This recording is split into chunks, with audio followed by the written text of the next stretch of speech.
So hello everyone, चलो start करते हैं फटाफट। सबसे कल क्या कर रहे थे हम? सीक्वेंशियल इक्वेशन कर रहे थे, सीक्वेंशियल रिएक्शन।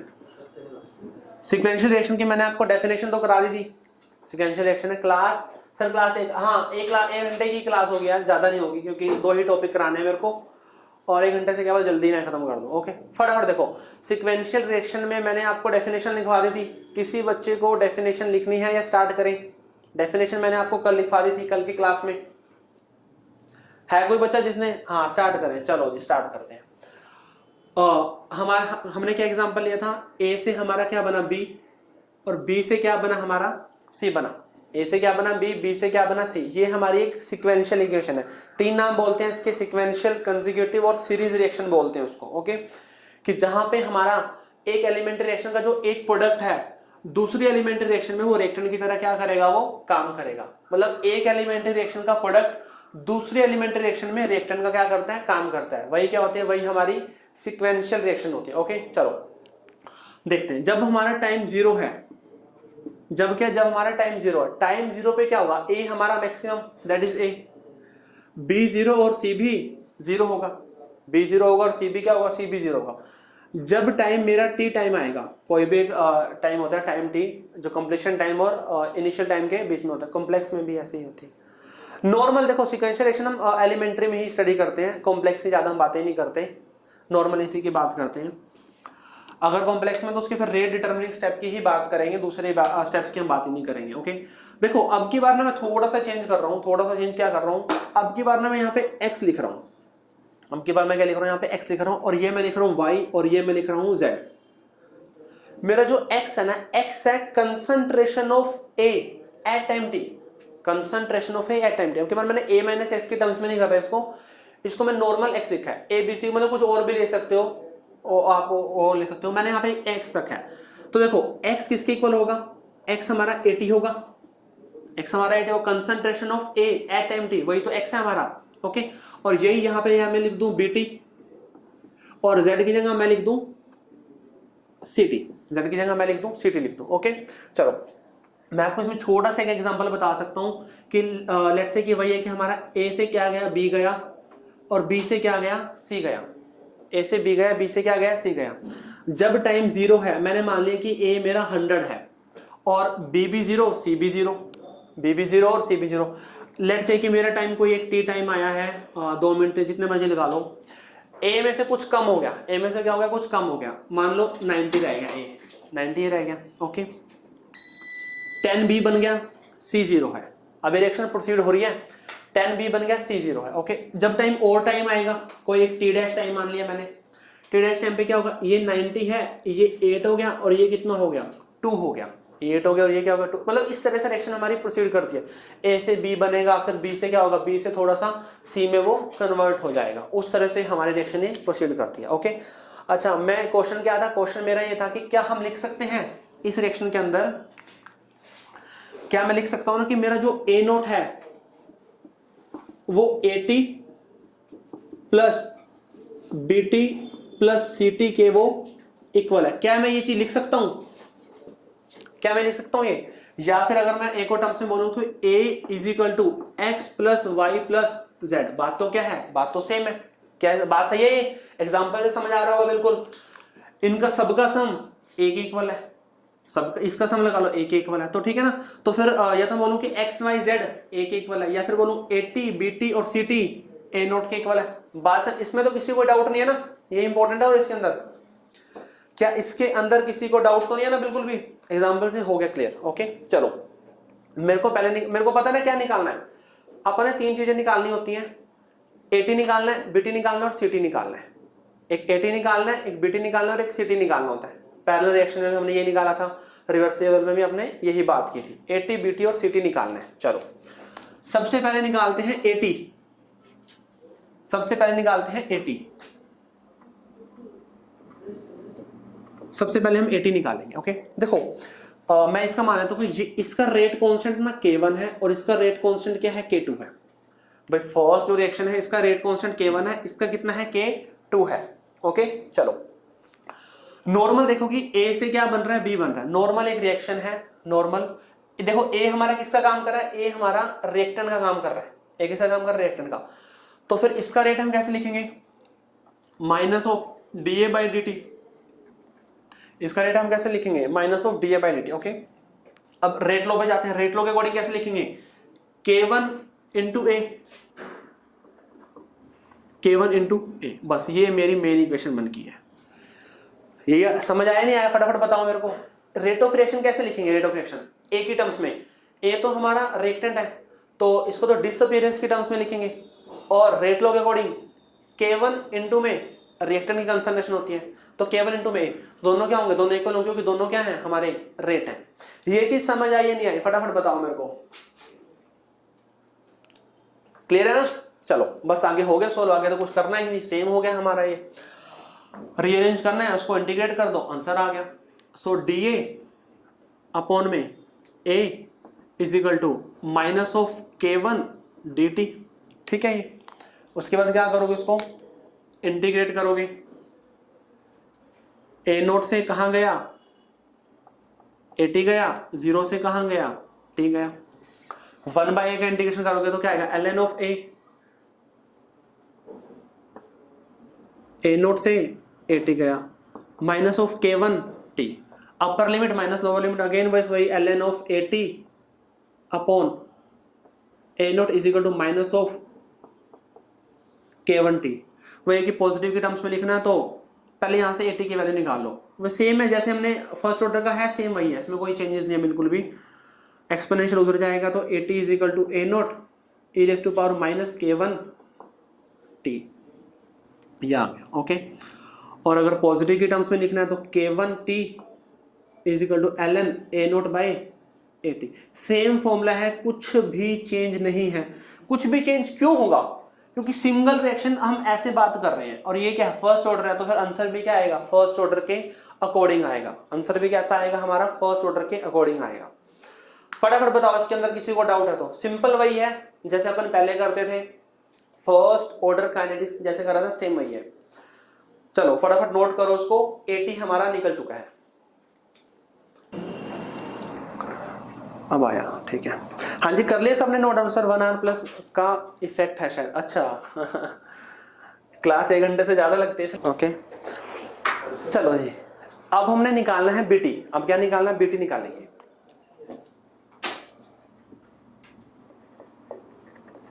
अब हमने बीटी निकालना है। ओके, देखो मैंने ना आपको कल रिएक्शन के अंदर बताया था कि अगर हमें नेट रेट निकालना है, हमें क्या निकालना है, नेट रेट निकालना है। अब देखो बी के लिए समस्या क्या है ना, ए प्योरली रिएक्टेंट का काम कर रहा है, सी प्योरली प्रोडक्ट का काम कर रहा है, बट जो बी है ना, बी वो रिएक्टेंट का काम भी कर रहा है, वो प्रोडक्ट का काम भी कर रहा है, वो दोनों का ही काम कर रहा है वो। ओके, तो मैं बी को वैसे तो किसी भी तरह से निकाल सकते हैं। मैं निकाल रहा हूं नेट रेट ऑफ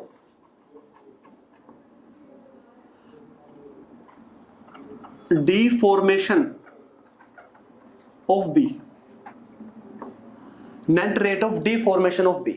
ओके, मैंने आपको नेट रेट कल निकालना सिखाया था कि मेरे को अगर मैंने नेट रेट फॉरवर्ड का निकाला था कल, तो फॉरवर्ड के लिए कैसे किया था, फॉरवर्ड माइनस बैकवर्ड किया था।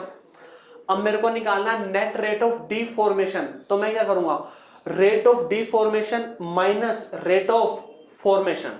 कैसे करूंगा मैं, rate of deformation of B minus rate of formation of B, क्योंकि मेरे को नेट रेट निकालना है। मैंने बताया था नेट रेट जिस टर्म्स में निकालोगे ना, उसको पहले रखोगे माइनस, उसके अपोजिट वाला कर दोगे।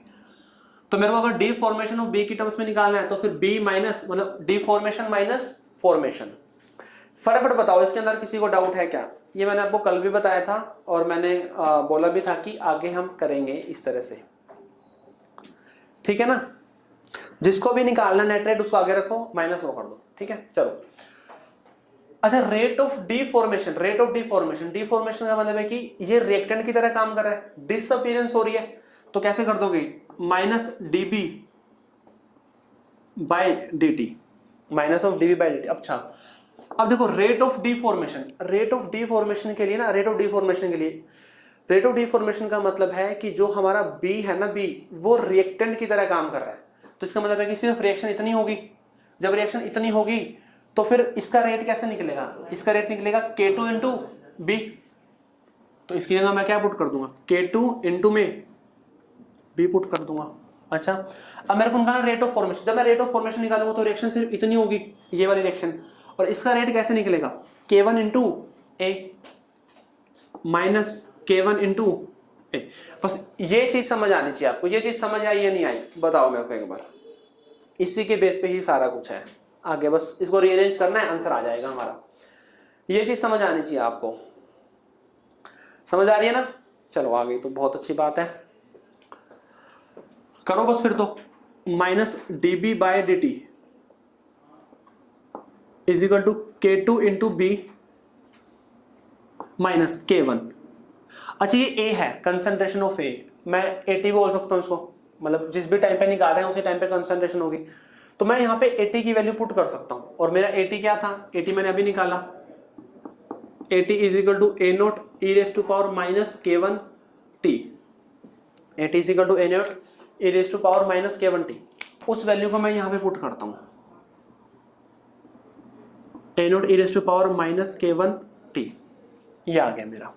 ओके चलो, ये आ गया यहाँ से और यहाँ से आ गया। मैं थोड़ा सा इसको रीअरेंज करता हूँ, रीअरेंज करने पे ये बनेगा मेरा dB बाई dt। ये सोच रहा मैं इसको उधर ले गया तो यहाँ पे क्या आ गया, प्लस K2B आ गया इज इक्वल टू आ गया K1 A naught E raise to power minus K1 T आ गया। ये आ गया। ऐसा सोचो कि इसको मैं उधर ले गया और इस टर्म को मैं इधर ले आया और फिर मैंने इस तरह लिख दिया। ओके, तो ये बन गया मेरे। अब देखो यहाँ पे ना, यहाँ पे 12th के मैथ में आता है, पता नहीं ग्रेजुएशन के मैथ्स में आता है ये डिफरेंशियल इक्वेशन बन गई है। अब मैं इसको सोल्व तो पूरा तो मैथ्स ही आ गया इसके अंदर सारा। ये फॉर्म बन गई है हमारी dy by D T plus P Y is equal to Q. ये एक डिफरेंशियल इक्वेशन बन गई है, linear differential equation. Linear differential, ये शायद 12th के मैथ में आता है, पता नहीं BSc के मैथ में तो आता है। डिफरेंशियल इक्वेशन है शायद 12th के मैथ में। तो ये वहां से ना हम इसको सोल्व करते हैं, इस जो फॉर्म है ना, इस फॉर्म को हम वहां से सोल्व करते हैं। वही है कि वो बहुत बहुत बड़ा मतलब बन जाएगा वो, उसको हमें ज़्यादा ध्यान रखने की जरूरत नहीं है। मैं सिंपल लिख रहे हैं हम, जो लास्ट में जो आंसर आएगा ना मैं बस वही लिख रहा हूँ।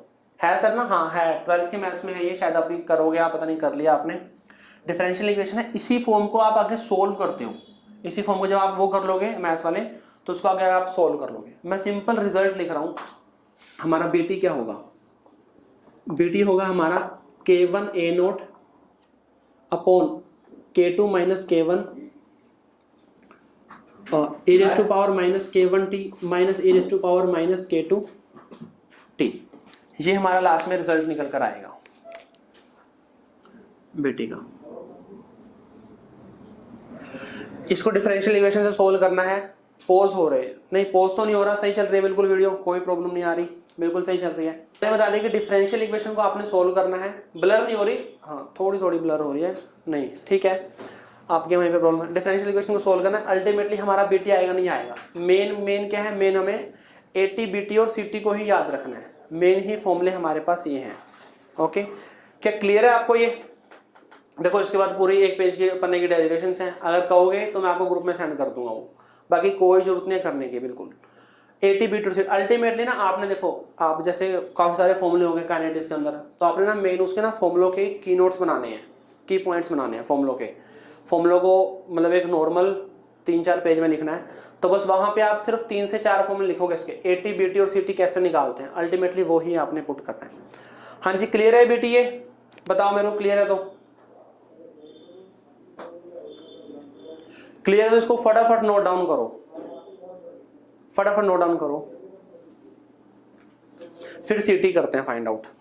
सर पी के देखो, ये ना मैंने फॉर्म बना दिया एक तरह से, ये पी और क्यू क्या, ये मैथ्स में आप पढ़ोगे। देखो मैंने बी को वाई पुट कर दिया तो ये भी वाई आ गया, ये पी। इस तरह से इस फॉर्म में ना डिफरेंशियल इक्वेशन इस फॉर्म में होती है, एक DV by D T plus P Q P Y is equal to Q. तो इसको फिर आगे फर्दर डिफरेंशियल इक्वेशन से उसको सोल्व करके अल्टीमेटली जो लास्ट में रिजल्ट आएगा वो ये आएगा। ओके, तो वही बात है कि उतना बड़ा कोई फायदा नहीं है।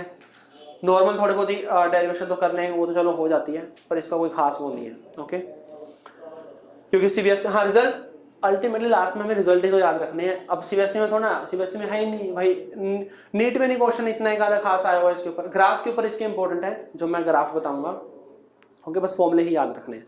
हाँ जी क्लियर है। चलो नेक्स्ट लिखो, सिटी करेंगे फाइंड आउट। नेक्स्ट हम सिटी को फाइंड आउट करेंगे, और सिटी को फाइंड आउट हम कहाँ से करेंगे, हम इसी इक्वेशन से करेंगे, जो ये हमारी इक्वेशन है ना, मेन इक्वेशन है। यहां से सिटी की वैल्यू निकालो, सिटी की वैल्यू निकालनी यहां पे ना, सिटी की वैल्यू क्या होगी, A naught minus AT minus BT. CT की वैल्यू क्या होगी यहाँ पे, A naught minus AT minus BT होगी। हाँ जी क्लियर है। सारी वैल्यूज हमें पता है, ए नोट तो ए नोट ही रहेगा, एटी पता है, बीटी पता है, दोनों को पुट करो, पुट करके क्या आएगा, सिटी आ जाएगा बस। तो सिटी क्या आएगा हमारा, ए नोट माइनस एटी क्या है, एटी हमारा A note E raise to power minus के वन टी माइनस बीटी क्या है हमारा, बीटी तो हमने अभी निकाला, बीटी क्या था हमारा, K one A naught upon के टू माइनस के one E raise to power minus के one T minus E raise to power minus के टू टी। ये आ गया हमारा। हाँ जी क्लियर है बिल्कुल। अब देखो, या तो आप सिटी को इसी फॉर्म में रख लो, या तो सिटी को आप इसी फॉर्म में रख लो, यही आपका सिटी है। मतलब सिटी को आप याद ही ना करो, मतलब सिटी को फॉर्मूला आप याद ही मत करो। सिटी आपको पता है कि A naught minus AT minus BT, AT put करो, बीटी पुट करो, तो यहीं सिटी आ जाएगा। हाँ, बट अगर आपको सिटी का ही फॉर्मूला याद रखना है तो उसको थोड़ा सा रीअरेंज करेंगे, रीअरेंज करने पे वो रिजल्ट मतलब थोड़ा सा शॉर्ट फॉर्म में ये बन जाएगा ये हमारा। ओके, कैसे बनेगा देख लेते हैं थोड़ा सा। यहाँ पे पहले तो ए नोट कॉमन, देखो ए नोट सब में ए नोट कॉमन लेते हैं सबसे पहले। तो यहाँ पे 1 आएगा minus E raise to power minus के वन टी, ये आ गया हमारा। ओके, जब यहाँ से कॉमन लोगे, यहाँ से कॉमन लोगे तो यहाँ पे क्या बचेगा, माइनस ऑफ के वन अपॉन के टू माइनस के वन। इस के वन को मैं अंदर मल्टीप्लाई कर रहा हूं,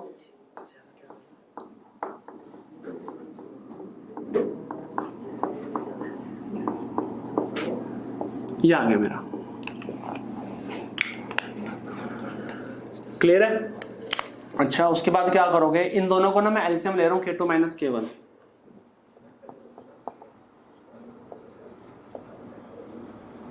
वन, यहां पे आप एलसीएम लो के टू माइनस के वन को। ओके, जब आप के टू माइनस के वन का एलसीएम लोगे तो मैं माइनस को, पूरे माइनस को बाहर ले लेता हूँ, पूरे में माइनस को मैं बाहर ले लेता हूँ। जब पूरे में माइनस को बाहर लूंगा तो यहाँ पे क्या आएगा, plus e raise to power minus के वन टी, ये आ जाएगा। ओके, और नेगेटिव अंदर मल्टीप्लाई, नेगेटिव बाहर आ गया ना, तो यहाँ पे आ गया प्लस के one E raise to power minus के वन टी, और यहाँ पे आएगा माइनस के one E raise to power minus के टू टी आ जाएगा।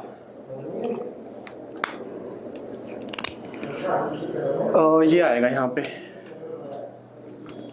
करो एक बार, इसको नोट करना फटाफट। वीडियो पॉज हो रही है सर, वीडियो पॉज हो रही है क्या सच में, वीडियो पॉज हो रही है क्या सच में, कुछ गलती हुई है यहाँ पे।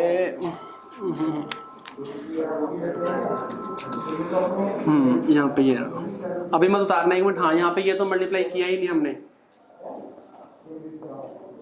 के टू माइनस के वन और ई रेस टू पावर माइनस के वन टी। हाँ, ये मल्टीप्लाई नहीं किया, इसको ऐसे रहने दो प्लस में।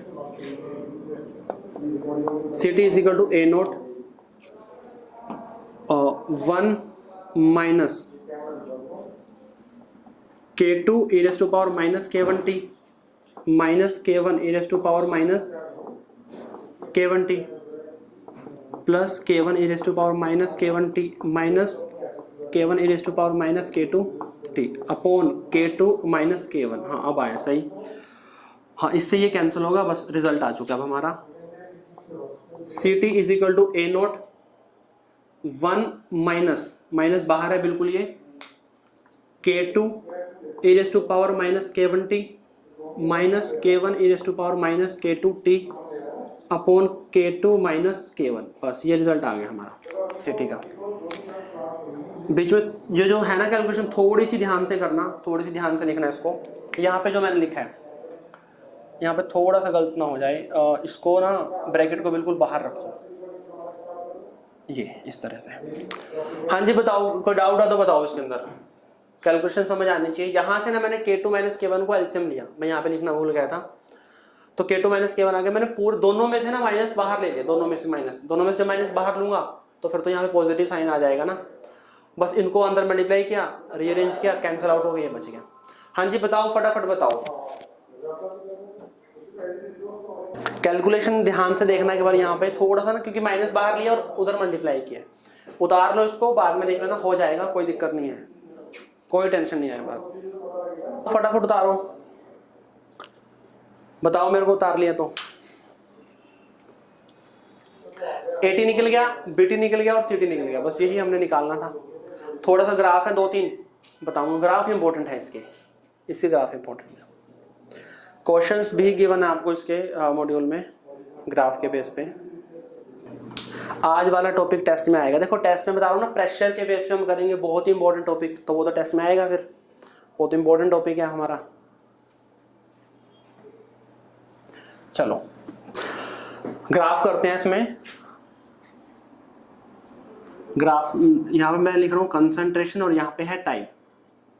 पहले इसको समझो, उतारना नहीं है इसको, समझना सर कितने रोल। चल देखो एक बार ग्राफ देखो, हम ना यहाँ पे जो ग्राफ बनाए ना वो AT BT और CT का सिंगल ही ग्राफ बनाएंगे। AT BT और CT का हम सिंगल ही एक ग्राफ बनाएंगे, एक ही ग्राफ हम ड्रॉ करेंगे। देखो AT के साथ क्या हो रहा है, AT हमारा प्योरली रेक्टेंट की तरह काम कर रहा है, तो विद टाइम AT की जो कंसंट्रेशन है वो क्या हो रही है, डिक्रीज हो रही है। जो विद टाइम है वो AT कंसंट्रेशन क्या हो रही है, वो डिक्रीज हो रही है। ओके, तो ये जो हमारी लाइन बनेगी इस तरह से,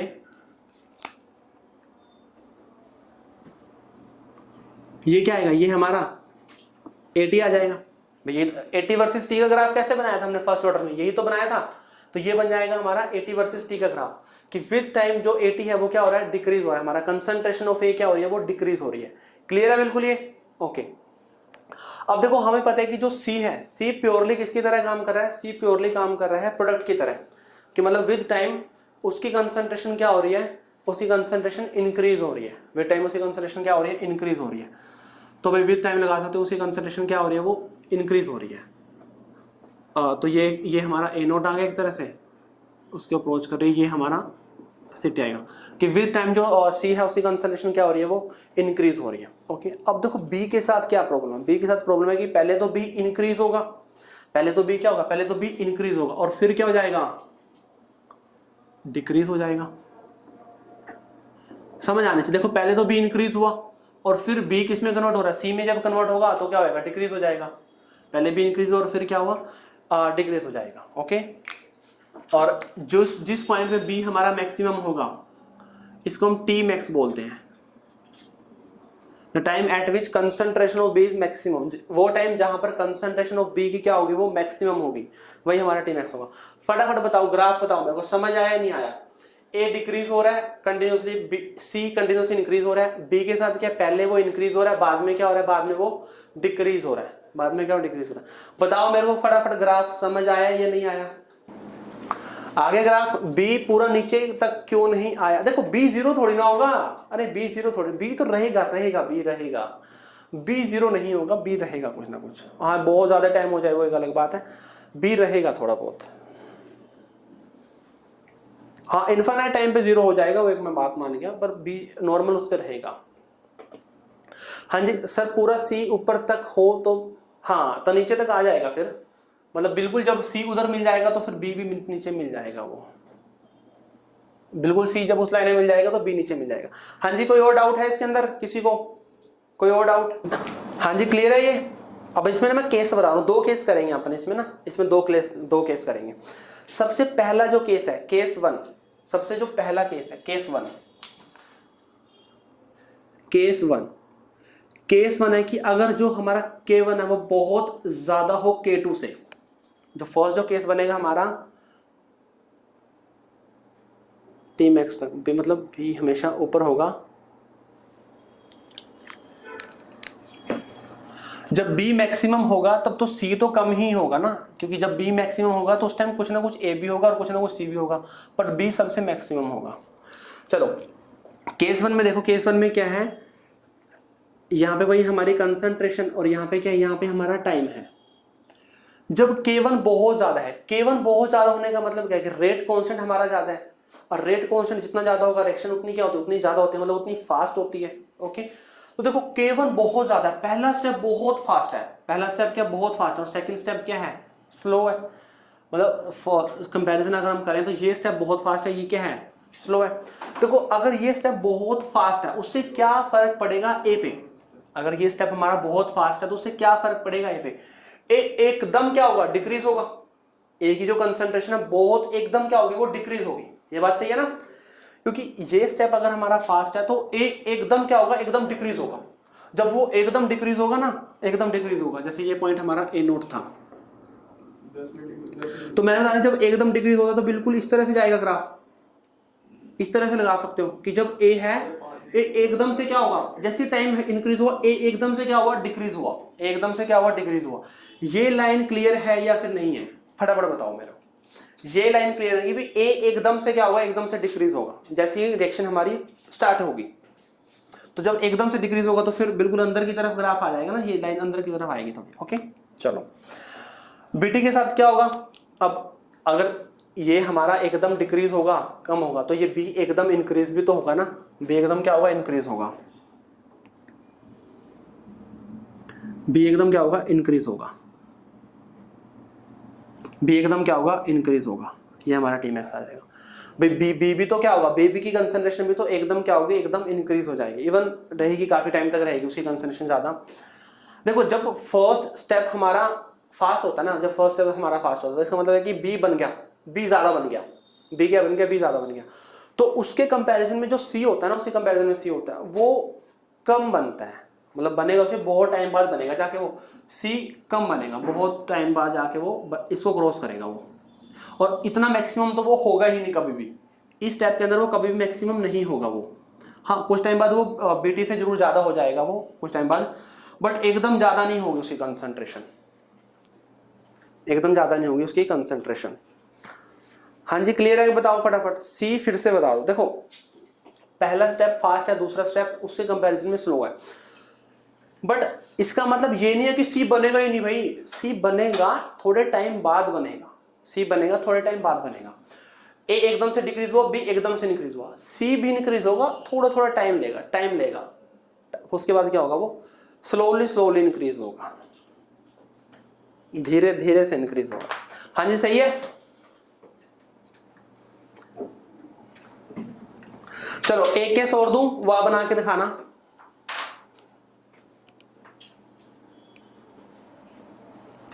हाँ जो टी मैक्सिमम जो टाइम है, जैसे यहाँ पे टाइम टी मैक्सिमम का टाइम ज्यादा होगा, ऑब्वियसली यहाँ पे ज्यादा टाइम लेगा टी, बी मैक्सिमम आने पे यहाँ पे टाइम ऑब्वियसली टाइम कम लेगा, यहाँ पे टी मैक्स क्या होगा, कम होगा ना, कि टाइम कम टाइम में बी हमारा मैक्सिमम हो जाएगा, कम टाइम में बी क्या हो जाएगा, बी हमारा मैक्सिमम हो जाएगा। चलो थर्ड केस, सेकेंड केस आपको पता ही होगा कि अगर हमारा K2 ज्यादा हो जाए, अगर हमारा K2 ज्यादा हो जाए,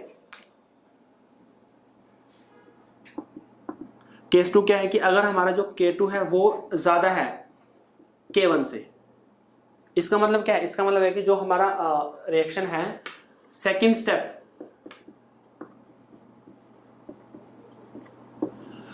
सेकंड स्टेप फास्ट है, फर्स्ट स्टेप क्या है, फर्स्ट स्टेप स्लो है, सेकंड स्टेप फास्ट है, फर्स्ट स्टेप क्या, फर्स्ट स्टेप स्लो है। बताओ बनाओ फटाफट बनाओ एक बार, फिर थोड़ा सा आप बाद में चेक करना, 1 मिनट दे रहा हूं, पहले अपनी कॉपी पे ड्रॉ करो सभी। हाँ जी इस केस में क्या होगा, देखो ए स्लोली स्लोली डिक्रीज होगा, ए एकदम से डिक्रीज नहीं होगा, ए स्लोली स्लोली क्या होगा, वो डिक्रीज होगा वो। ओके टाइम लेगा ए डिक्रीज होने में, क्योंकि पहला स्टेप स्लो है भाई, पहला स्टेप स्लो है, टाइम लेगा डिक्रीज होने में, टाइम लेगा डिक्रीज होने में, टाइम लेगा डिक्रीज होने में। ओके तो ये हमारा 80 आ गया, ये हमारा 80 आ गया। ओके टाइम लेगा डिक्रीज होने में, एकदम डिक्रीज नहीं होगा, थोड़ा टाइम लेगा वो। ओके इसमें टी मैक्स राइट में शिफ्ट हो जाएगा। देखो सुनो टाइम लेगा। अब समस्या बी के साथ देखो क्या है, बी के साथ समस्या क्या है, बी के साथ समस्या यह है कि ए से बी बना, रिएक्शन स्लो हो रही है, थोड़ा थोड़ा ए यूज हो रहा है और थोड़ा थोड़ा बी बन रहा है, बट अगला स्टेप बहुत फास्ट है, अगला स्टेप बहुत फास्ट है। कहने का मतलब है कि जैसे बी बन रहा है ना साथ साथ वो सी में कन्वर्ट हो रहा है, क्योंकि सेकंड स्टेप क्या, सेकंड स्टेप हमारा फास्ट है। जैसे बी बन रहा है, बी एकदम बनते ही वो सी में कन्वर्ट हो रहा है, बी जैसे बन रहा है एकदम क्या हो रहा है, सी में कन्वर्ट हो रहा है। तो बी को ना बनने का टाइम ही नहीं मिल रहा, बी टिक नहीं रहा, मतलब जैसे बी बना ऑन द स्पॉट सी में खत्म कन्वर्ट हो गया वो। क्यों? क्योंकि सेकंड स्टेप बहुत फास्ट है, बी बनेगा धीरे पर खत्म होगा जल्दी। देखो बनेगा धीरे खत्म होगा जल्दी, ये थोड़ा कि पहले बनेगा, हाँ हम वेट करेंगे फिर वो खत्म होगा, ऐसे थोड़ी ना होगा। बी बनेगा, थोड़ा बनेगा, पर जितना बनेगा उतना ही एकदम सी में वो कन्वर्ट होगा, टाइम थोड़ा लेगा भाई, क्योंकि सेकंड स्टेप तो बहुत फास्ट है। ये सब ये चीज बॉन्ड फॉर्मेशन में भी ऐसे ही। बी चीज समझ आई नहीं समझ आई, फटाफट बताओ मेरे को। पहला स्टेप स्लो है तो बी बनेगा, थोड़ा बनेगा, बट जितना भी बनेगा ना वो सी में कन्वर्ट होएगा। अब ये नहीं कि पहले बनेगा फिर वो कन्वर्ट होगा, ऐसे थोड़ी ना होगा। चलो बी, वैसे तो अगर सही बताऊं तो बी ग्राफ के अंदर बहुत ही कम दिखाते हैं, कहते हैं कि बी बनता ग्राफ में दिखाते ही नहीं, बस थोड़ा बहुत अगर दिखाना है तो आपको शौक के लिए दिखा सकते हो कि ये हमारा बेटी है, कि हाँ थोड़ा सा बन गया, साथ साथ वो किसमें कन्वर्ट हो गया, वो सी में वो कन्वर्ट हो गया, वो साथ साथ क्या हो गया, वो सी में कन्वर्ट। मतलब बी देखने में तो वो लोग ग्राफ के अंदर कई बार ऐसे लाइन ड्रॉ करते हैं, कई बार नॉर्मल ही लाइन ऐसे कर देते हैं, बिल्कुल नीचे ही मिला देते हैं उसको, कि इतना खास नहीं बनेगा। कंसंट्रेशन जो रहेगी ना बी की वो ग्राफ में खास रहेगी नहीं, क्योंकि बी जैसे बनेगा ना ऑन द स्पॉट वो सी में कन्वर्ट हो जाएगा, तो जो कंसंट्रेशन है ना वो कम रहेगी बी की, रिएक्शन में नहीं रहेगी उसमें। हाँ जी बताओ, कोई समस्या? हाँ जी हाँ जी, फटाफट नोट करो इसको। हाँ जी क्लियर है, फटाफट बताओ, नोट कर ले। चलो इसमें इतना ही था। सीक्वेंशियल रिएक्शन हमारी खत्म हो गई है, जो 3 टॉपिक रखते हैं फटाफट लिखो। First order kinetics in terms of pressure, छोटा सा टॉपिक रहेगा। First order kinetics in terms of pressure, in terms of pressure, ये बहुत इंपॉर्टेंट है, एक टॉपिक रह गया था। चलो first order kinetics in terms of pressure, pressure के टर्म्स में हमें फर्स्ट ऑर्डर काइनेटिक्स को बताना है। देखो मैंने आपको बताया था ना, अगर कोई नॉर्मल हमारे पास गैसेज हैं तो गैसेज को हम प्रेशर के टर्म्स में रिप्रेजेंट कर सकते हैं, गैसेज को हम प्रेशर के टर्म्स में रिप्रेजेंट कर सकते हैं ना। ओके, तो जैसे हमारा फर्स्ट ऑर्डर का फॉर्मूला क्या था, फर्स्ट ऑर्डर का अगर हमें के निकालना है, के क्या था हमारा 2.303 अपॉन टी लॉग ए अपॉन ए माइनस एक्स, लॉग ए अपॉन ए माइनस एक्स है। ओके, तो ए क्या होगी हमारी इनिशियल कंसंट्रेशन ऑफ ए। अब ए की जगह हम अगर हम प्रेशर के टर्म्स में लिखें log P naught upon P naught minus x में लिख सकता हूं। मैंने मान लिया कि जो मेरा पी नोट है ना, पी नोट हमारा इनिशियल प्रेशर है, किसका है वो, रिएक्टेंट का है वो, तो मैं ए की जगह पी नोट पुट कर सकता हूं, ए की जगह पी नोट पुट कर सकता हूं, तो मेरा फॉर्मूला ये बन गया। ये बिल्कुल सिंपल फॉर्मूला है, ये क्या है, ये हमारा बिल्कुल सिंपल। मैंने आपको मैं केस कराऊंगा, 4 केस कराऊंगा, चारों केस में सारे कंसेप्ट क्लियर हो जाएंगे। उनके अलावा भी अगर कोई और केस आता है तो वो भी आप कवर कर लोगे। ओके क्लियर है ना ये वाला, तो इसमें तो कोई प्रॉब्लम नहीं है किसी को, फटाफट बताओ मेरे को।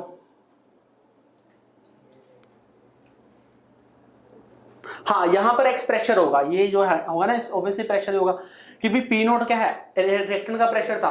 अगर रिएक्टेंट कम हो गया तो उसका प्रेशर भी तो कम हो गया ना, अगर रिएक्टेंट कम हो गया तो उसका प्रेशर भी कम होगा। ओके, तो सबसे पहले लिखो केस 1, सबसे पहले लिखो case 1, if partial pressure of reactant is given,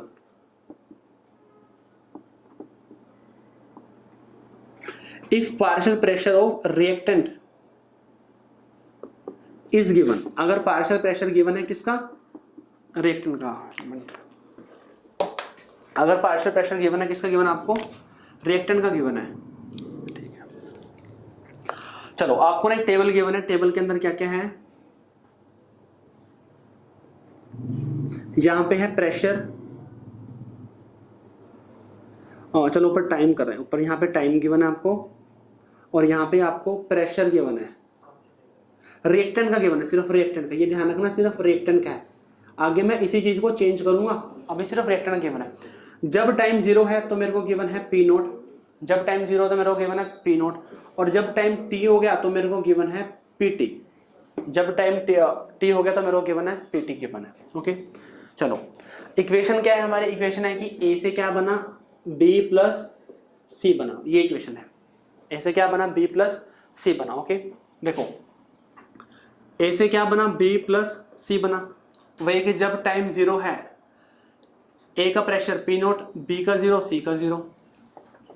जब टाइम टी आ गया पी नोट में से कुछ एक्स कम हो गया प्रेशर, एक्स बी बना और एक्स सी क्या बना, मतलब बी भी बना सी भी बना, तो उनका प्रेशर कितना हो गया एक्स और एक्स हो गया। ओके अब देखो मेरे को गिवन क्या है, मेरे को गिवन है जब टाइम 0 है तो रिएक्टेंट का प्रेशर पी नोट है, जब टाइम 0 है तो रिएक्टेंट का प्रेशर पी नोट है। चलो ये तो ठीक है। जब टाइम टी है तो रिएक्टेंट का प्रेशर कितना है पीटी है, तो इसका मतलब है कि ये पूरा का पूरा किसके इक्वल है पीटी के इक्वल है, ये पूरा का पूरा किसके इक्वल है पीटी के इक्वल है। अब मेरा फॉर्मूला क्या बन जाएगा, देखो एक्चुअल में जो फॉर्मूला है ना फॉर्मूला ये है, बट इस फॉर्मूले के अंदर एक्स है, मेरे को तो एक्स गिवन नहीं है यहाँ पे, तो मेरे को पी नोट और पीटी की टर्म्स में फॉर्मूला बनाना है, मेरे को पी नोट और पीटी की टर्म्स में फॉर्मूला बनाना है। तो फॉर्मूला क्या बन गया हमारा K is equal to 2.303 upon T log, मेरे को पी नोट गिवन है तो मैं ऊपर पी नोट रखूंगा upon P naught minus x की जगह मैं क्या पुट कर सकता हूँ पीटी पुट कर सकता हूँ, तो मेरा फॉर्मूला फिर ये बन गया। फर्स्ट फॉर्मूला मेरा ये आ गया, फर्स्ट फॉर्मूला मेरा ये आ गया। हाँ जी क्लियर है ये दोबारा बताऊँ एक बार, सारे ऐसे ही करने के थोड़े से चेंजेस आएंगे बस आके। हाँ जी बताओ मेरे को, सही है ना। देखो ये चीज ध्यान रखना कि रिएक्टेंट का प्रेशर गिवन है या मिक्सचर का गिवन है, किसका गिवन है किसका नहीं, वो इंपॉर्टेंट है। लिखा हुआ है रिएक्टेंट का गिवन है, तो रिएक्टेंट का मतलब है रिएक्टेंट का प्रेशर टाइम बाद कितना हो गया पी नोट माइनस एक्स, तो वही तो फिर क्या हुआ पीटी हुआ, तो मैंने फॉर्मूला पुट किया मेरा ये आ गया, फॉर्मूला पुट किया मेरा ये आ गया। हाँ जी क्लियर है, कोई समस्या है तो बताओ। नेक्स्ट केस करें केस 2। हाँ जी केस 2 करें, चलो चलो आगे। Okay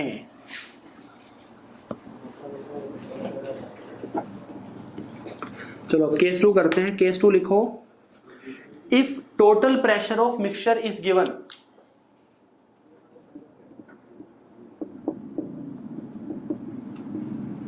if total pressure of mixture is given। अब ये बार ना आपको मिक्सचर का प्रेशर गिवन है, रिएक्टेंट का प्रेशर नहीं गिवन है। रिएक्टेंट का तो मैंने सिर्फ पार्शियल टर्म यूज की थी क्योंकि सिर्फ रिएक्टेंट है। अब मिक्सचर का है तो टोटल बात करेंगे ना कि टोटल प्रेशर बात करेंगे, क्योंकि मिक्सचर के अंदर तो सारे आगे। फिर चलो वही है कि हमारी इक्वेशन है ए से क्या बना बी प्लस सी बना, मेरे को ये टेबल गिवन है। अगेन वही टेबल के अंदर क्या है टाइम है और साथ में क्या है प्रेशर है। ओके जब 0 है तो पी नोट है और जब टी है तो पीटी है, और जो ये प्रेशर है ना प्रेशर ऑफ मिक्सचर, मिक्सचर का मतलब है ए प्लस बी प्लस सी, ए प्लस बी प्लस सी। अब कई बच्चे सोचेंगे सर पिछली बार की तरह ही तो टेबल है, क्या डिफरेंस है? डिफरेंस है वहां पे रिएक्टेंट का गिवन था और यहाँ पे हमें मिक्सचर का गिवन है, बस यही डिफरेंस है मेन, यही क्या यही मेन डिफरेंस है। ये समझ आया? क्वेश्चन समझ आया नहीं आया पहले ये बताओ मेरे को। हाँ जी क्वेश्चन समझ आया या नहीं आया फटाफट बताओ। चलो अब वही है कि इक्वेशन बनाओ। इक्वेशन कैसे बनेगी? ए से क्या बना बी प्लस सी, ए से क्या बना लिटिल बिट आ जाएगा कोई नहीं, बस जो मैं करा रहा हूं उसके अकॉर्डिंग देखो एक बार। ए से क्या बना बी प्लस सी, जब टाइम 0 है तो पी नोट 0 0। अब इसको ध्यान से सुनना, उतारना नहीं है बिल्कुल किसी ने भी। जब टाइम टी हो गया तो पी नोट में से कुछ एक्स कम हो गया, ये एक्स बन गया, ये एक्स बन गया। नॉर्मल इक्वेशन है, नॉर्मल इक्वेशन है। अब क्या है कि जो देखो गिवन क्या है pressure of mixture A B C, तीनों का प्रेशर गिवन है। जब टाइम 0, देखो टाइम 0 पे मिक्सचर कहां से आया? टाइम 0 पे तो सिर्फ रिएक्टेंट है, टाइम 0 पे तो सिर्फ रिएक्टेंट है, तो मतलब लगा लो कि सबको ऐड करके क्या आएगा पी नोट आएगा। तब भी तो पी नोट ही आ रहा है क्योंकि ये तो दोनों क्या है 0 0 है, ठीक है। अब मेन है यहाँ पे जब टाइम टी हो गया तो मिक्सचर का प्रेशर पीटी हो गया। जब टाइम टी हो गया तो मिक्सचर का प्रेशर कितना हो गया? पीटी हो गया। एबीसी तो इसका मतलब है कि जो मैं पीटी लिखूंगा ना टोटल सबके इक्वल में आएगा, क्योंकि सबको ऐड करके क्या आ रहा है, पीटी आ रहा है। सबका प्रेशर मिला के कितना प्रेशर है हमारे पास, पीटी प्रेशर है। तो मैं ऐसे लिख सकता हूं कि P naught minus x plus x is equal to PT. P naught minus x plus x is equal to PT. X X cancel हो गया, तो P naught plus x is equal to PT. और X कितना आ गया, PT minus P naught आ गया। क्योंकि मेरे को ना क्वेश्चन के अंदर पी नोट तो गिवन है, पी नोट तो है, बट एक्स की जगह मेरे को पीटी की टर्म्स में निकालना है। तो एक्स में निकाल दिया पीटी माइनस पी नोट। अब मैं निकाले तो यहां से p naught minus x, so p naught minus p t minus P naught. यहां से पी नोट प्लस आ जाएगा ये, तो 2 पी नोट माइनस पीटी आ गया। फॉर्मूला ये रहा, पुट करो।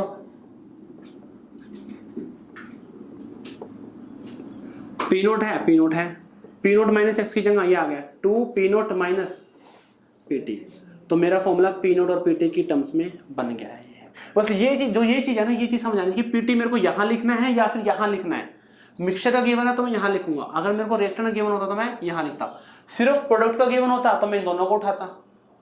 उसी के अकॉर्डिंग करना है, बस यही चीज याद ध्यान होनी चाहिए आपको। समझ आया नहीं आया, फटाफट मेरे को बताओ कि समझ आया है या नहीं आया। समझ आनी चाहिए, ये चीज समझ आनी चाहिए आपको। समझ आना चाहिए, बिल्कुल बहुत इंपॉर्टेंट है। बस ये चीज समझ आ गई ना आपको, कोई भी क्वेश्चन कर सकते हो, कोई भी क्वेश्चन प्रेशर के बेस पे आ जाए, सारे क्वेश्चन हो जाएंगे। बस ये चीज समझ आनी चाहिए। भाई हमें ये टेबल गिवन है, प्रेशर गिवन है मिक्सचर का, पी नोट और पीटी। पी नोट है जब टाइम 0 पे है, टाइम 0 पे पी नोट रख दो। पीटी गिवन है जब टाइम टी है, तो सबका इक्वल पीटी, सबको ऐड कर दो, पीटी आ गया। मेरे को मेरा ना फॉर्मूला, मेन फॉर्मूला ये है, मैं हर बार इसी फॉर्मूले में से जा रहा हूं। मेरा मेन फॉर्मूला ये है, ओके। तो मैं ना इसमें ये देखता हूं कि मेरे को क्या गिवन नहीं है क्वेश्चन में ना, मैं उसको रिपीट करने की कोशिश करता हूं। अच्छा 7 मिनट लेफ्ट, अरे भाई तुम टाइम काउंट कर रहे हो यार, ऐसे कैसे चलेगा। करो फटाफट करो, फिर नेक्स्ट केस करते हैं। Sir what if 3 products are formed. देखो अगर प्रोडक्ट 3 बन जाएंगे ना, उसके अकॉर्डिंग एक और एक्स आ जाएगा, उसके अकॉर्डिंग वहां से एक्स निकालो। देखो अपने आप चीजों को चेंज कर सकते हो आप, बस समझ आना चाहिए तरीका क्या है। सर एक्स कहां से आया, एक्स तो मैंने लेट किया ना कि इसमें से एक्स प्रेशर कम हो गया, ये एक्स बन गया, ये एक्स बन गया। अब एक्स कहां से आया बताओ यार। एक्स तो एक्स है ना, एक्स आता थोड़ी ना, एक्स तो जाता है ना। चलो नहीं कर दो साफ इसको। ओके सर समझ गया, बड़े जल्दी समझ गया तू। एक्स तो जिंदगी से जाता है, आप तो थोड़ी ना। चलो मैं कर रहा हूं, नेक्स्ट करो केस 3। केस 3 लिखो, वही है कि if total pressure of mixture is given,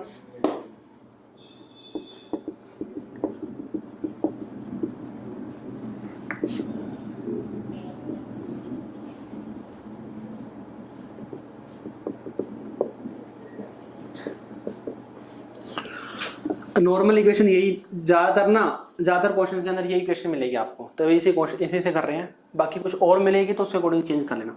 अब की बार क्या क्या गिवन है, अब की बार थोड़ा सा ध्यान रखना क्या क्या गिवन है।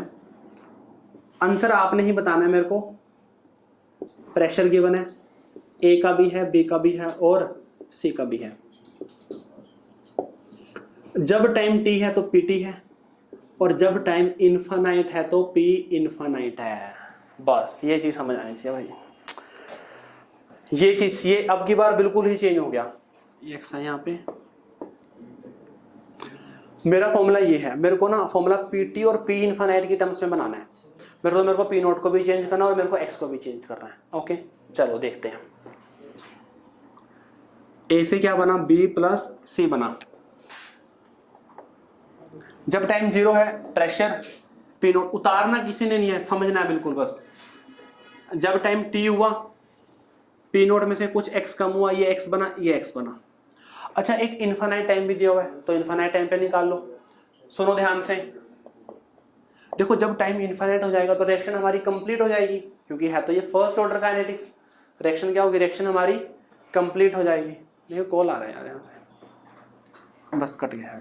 रिएक्शन हमारी कंप्लीट हो जाएगी। ओके जब रिएक्शन कंप्लीट होगी तो फिर ए तो जीरो और ये पी नोट और ये भी पी नोट। बस ये चीज समझ आ गई है तो क्वेश्चन समझो हो गया है। जितना ये तो जीरो हो जाएगा, जितना ये है उतना ये बन जाएगा, क्योंकि स्टोइकोमेट्रिक ऑप्शन तो 1 1 ही है ना। ओके, अब गिवन क्या है, पीटी गिवन है पी इनफिनिट, मतलब एक तो ये गिवन है पीटी और ये गिवन है पी इनफिनिट, ये गिवन है। अब तो कर लोगे, अब तो हो जाएगा क्वेश्चन। एक निकाल लो पी नोट की वैल्यू, इन दोनों को ऐड करके पी इनफिनिट आ गया, तो P naught plus P naught is equal to P infinite. In short जो पी नोट आएगा वो क्या आएगा, पी इनफिनिट बाई 2। ये इक्वेशन आ गई, इक्वेशन नंबर 1 आ गया, इक्वेशन नंबर 1 आ गया। दूसरी इक्वेशन को उठा लो, इसको p naught minus x plus x is equal to p t, p naught plus x is equal to p t आ गया। एक्स निकाल लो यहां से, x is equal to p t minus P naught, x is equal to p naught p t minus P naught. अच्छा p t तो मेरे को गिवन है, बट पी नोट की जगह मैं ये पुट कर देता हूँ पी इनफिनिट बाई 2, तो मेरे को पास एक्स मिल गया मेरे को, बट मेरे को एक्स नहीं निकालना है, मेरे को तो पी नोट माइनस एक्स निकालना है। चलो निकाल लेते हैं, पी नोट माइनस एक्स। अच्छा पी नोट की जगह अगेन वही P infinite by 2 minus x की जगह ये आ गया P t minus P infinite by 2। अच्छा यहां से पी इनफिनिट बाई 2, यहां से माइनस माइनस प्लस आ गया, तो अल्टीमेटली आ गया पी इनफिनिट और यहां से आ गया minus of p t, minus of p t आ गया। मिल गया मेरे को, पी नोट की वैल्यू मिल गई है और पी नोट माइनस एक्स की वैल्यू मिल गई है। पुट कर दो फॉर्मूले में, लोग पी नोट की जगह क्या आएगा, पी इनफिनिट बाई 2 और पी नोट माइनस एक्स की जगह P infinite minus P T. बस मेरा फॉर्मूला ये बन गया। किस किस को समझ आया, फटाफट हाई फाइव सेंड करो, फटाफट बताओ मेरे को, फटाफट बताओ मेरे को। बहुत इंपॉर्टेंट, बहुत इंपॉर्टेंट। समझ आया ये? बस यही चीज समझ आ गई, समझो सारे क्वेश्चन हो गए आपके, सारे क्वेश्चन। इस तरह से ही कैलकुलेशन करनी है। को फॉर्मूला हमारा मेन ये रहा, जो गिवन है उस टर्म्स में फॉर्मूले को बना दो, उस टर्म्स में फॉर्मूले को बना दो, बस बन गया हमारा ये। हाँ जी क्लियर है बिल्कुल। सर टी इनफिनिट है तो जीरो नहीं हो पाएगा, कैसे कह रहा है, दोबारा बोलना क्वेश्चन क्या रहा। हाँ जी उतारो ऊपर।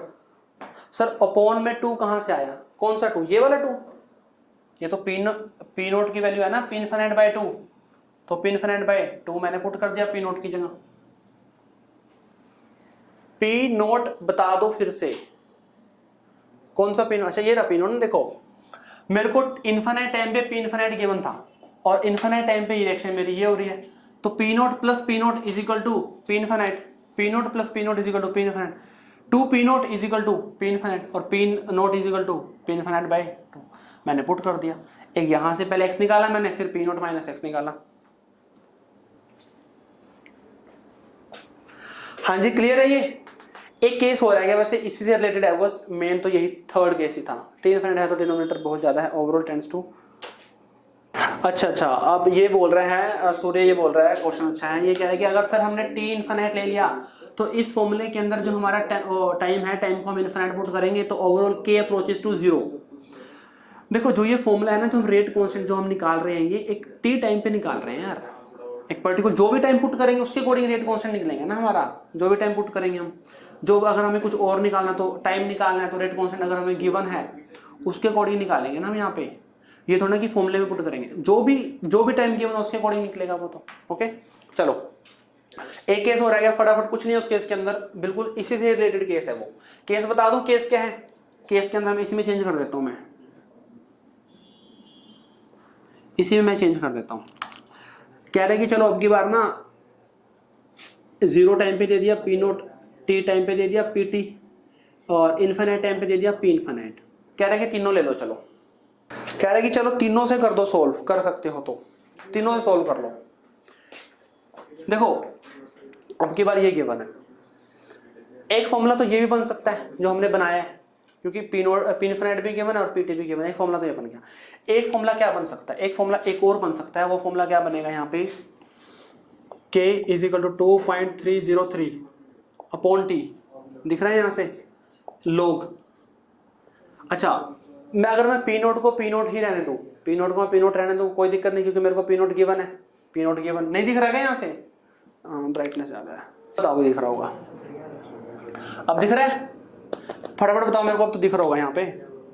हाँ अच्छा, पी नोट को मैं पी नोट रहने देता हूँ, कोई दिक्कत नहीं है, और पी नोट माइनस एक्स की जगह मैं P infinite minus P T put कर देता हूँ। तो मेरा फॉर्मूला, इसमें मैं दो फॉर्मूले बना सकता हूँ, एक आधा और भी बन सकता है यहाँ से ऊपर से, ठीक है। तो ये फॉर्मूला भी चल जाएगा इस केस में और ये फॉर्मूला भी चल जाएगा इस केस में। नॉट विजिबल, कट रहा है। अच्छा रुको फिर थोड़ा सा, अब देखो दिख रहा है अब तो सारे दिख रहा है।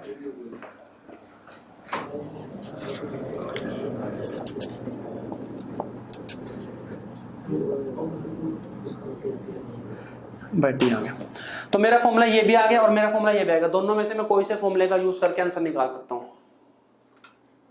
अब तो अपने, हाँ देखो केस यही थे, अपने आप चेंजेस करो जो करोगे। 2 मिनट ज्यादा, चलो अच्छा तुम तो टाइम गिन रहे हो भाई। हाँ जी, कोई और डाउट है तो फिर बंद करें। सो केमिकल काइनेटिक्स खत्म हो गए यहाँ पे।